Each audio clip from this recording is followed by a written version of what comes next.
జానకి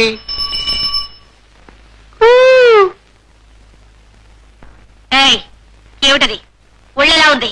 అందుకో నా మన్మద బాణం.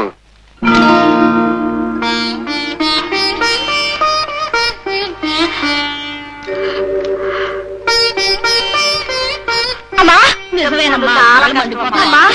అమ్మా ఏంటమ్మా చూడు, ఏంటిది? నాకేం తెలుసు, నువ్వు చదువు. లక్ష్మా ఇట్రా, ఇదేదో చదువమ్మా. డియర్ జానకి, నీ పేరు జానకి, నా పేరు రామకృష్ణ. నీలో నా రాముడున్నాడు, రాబోయే జన్మలో కృష్ణుడు ఉన్నాడు. నిన్ను చూస్తే పలకరించాలనిపిస్తుంది. నీతో సరదాగా కలిసి గంట సేపైనా గదిలో ఒంటరిగా గడపాలనిపిస్తుంది. ఓరి ఈడి జమ్మ తీయ్యా, ఈడికి మాయరోగం రాను. ఆడి పేపలు తీస్తా చూడు. అమ్మో మున్సప్పుడుకమ్మా, మున్సప్పుడికైతే ఏమమ్మా ఇక్కడి కాడిపోతుంది ఏమన్నారా? ఆ మున్సప్పుడే అడుగుతా, ఏం చెప్తాడో చూస్తా. చూసారా, ఇదేమైనా బాగుందా? ఆహా, ఇదేమైనా బాగుందా? పెద్దడా పెద్దడా ఏమిటి నాన్నగారు? ఎరా గాడిదా, ఏం రాశావురా? దానికి ఉత్తరం రాశావా? దానికి నువ్వు ఉత్తరం రాశావా? నీ బతికేమిటి, దాని బతికేమిటి? నీ అంతేమిటి, దాని అంతేమిటి? ఉత్తరం రాస్తే ఏ ఎమ్మెల్యే గారి పిల్లకు, ఏ మినిస్టర్ గారి పిల్లకు రాస్తే మనకు కలిసి వస్తుంది. ఏమయ్యా? అవునండి. ఇంకిలాంటి ఉత్తరం రాస్తే నాకు చెప్పిరాయి, ఇలాంటి తెలివి తక్కువ పని చేయకు. ఏమంటారాయా? నిజమే మరి. చూడమ్మా, నా కొడుకు కనుక నేను మందలించాను, మిగతా ఊళ్ళో వాళ్ళందరినీ నేను మందలించగలనా? అయినా ఈడొచ్చిన పిల్లలు కూడబెట్టుకు తిప్పకపోతే ఎవరినోరు చూసి కట్టిపెట్టొచ్చుగా. ఏమయ్యా? అవునండి. మాకు చేతనైన సహాయం మేము చేస్తాం. ఏమయ్యా? అలాగే. చాలా సంతోషం బాబు, మీరు పెద్ద మనుషులు, ఏమైనా మాట్లాడతారు.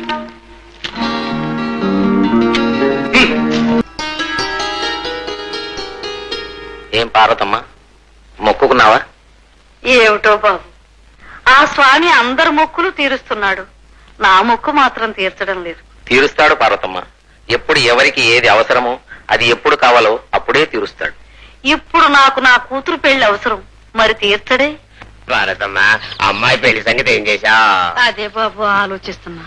ఏమిటో నువ్వు ఇలా ఆలోచిస్తూ ఉండు, రోజులు సంవత్సరాలు గడిచిపోతాయి. ఏదో మంచి ముహూర్తం చూసి నువ్వు గుటుక్కుమంటావు, దానికే వయసు అయిపోద్ది. అప్పుడు కట్నం ఇచ్చిన ఎవడో పెళ్లి చేసుకోడు. అందుకని నేను మంచి సంబంధం చూశాను. ఎవరు బాబు? అదే గవరయ్య. గురవయ్య? ఆ చెరువు గట్టి మీద గవరయ్య లేడు, ఆయన. ఆయనకా? వాళ్ళ అబ్బాయికి మొన్నేగా పెళ్ళయింది. అవునమ్మా, ఇన్నాళ్ళు కొడుకున్నాడని తను పెళ్లి చేసుకోవడం మానేశాడు. ఇప్పుడు కొడుకు పెళ్లి చేసుకుని అత్తారింటికి వెళ్ళాడుగా, అందుకని తను పెళ్లి చేసుకోవాలనుకుంటున్నాడు. ఆ వయసు మళ్ళీ నాయనక. చూడు పార్వతమ్మా, వయసులో ఉన్న కుర్రోడు రావాలంటే కష్టమమ్మా. అయినా ఈ రోజుల్లో కుర్రోళ్ళు నమ్ముకోవడం వేస్ట్ అమ్మా. ఎందుకంటే ప్రతివాడు పెద్దలతో పాటు చెన్నెళ్ళు కూడా పెడుతున్నాడు. వీడికి అంత ఓపిక లేదు. మొదటి చస్తే గాని రెండో దాని గురించి పట్టించుకోలేదు. రెండోది పోయిన తర్వాతనే కదా మూడో దాన్ని కట్టుకున్నాడు. మూడోది పోతే గాని నాలుగో దాన్ని చేసుకోలేదు. ఇప్పుడు నాలుగోది పోయిందా, ఐదోది రెడీగా ఉంది. అందుకని ఇలాంటి సంబంధం అయితే బెటర్ అమ్మా. ఇదిగా శెట్టి గారు, మీకు పిల్లలున్నారు, మీ పిల్లలకి ఇలాంటి సంబంధం చేస్తారా? నేలా? నాకు అంత కర్మ పట్టలేదండి.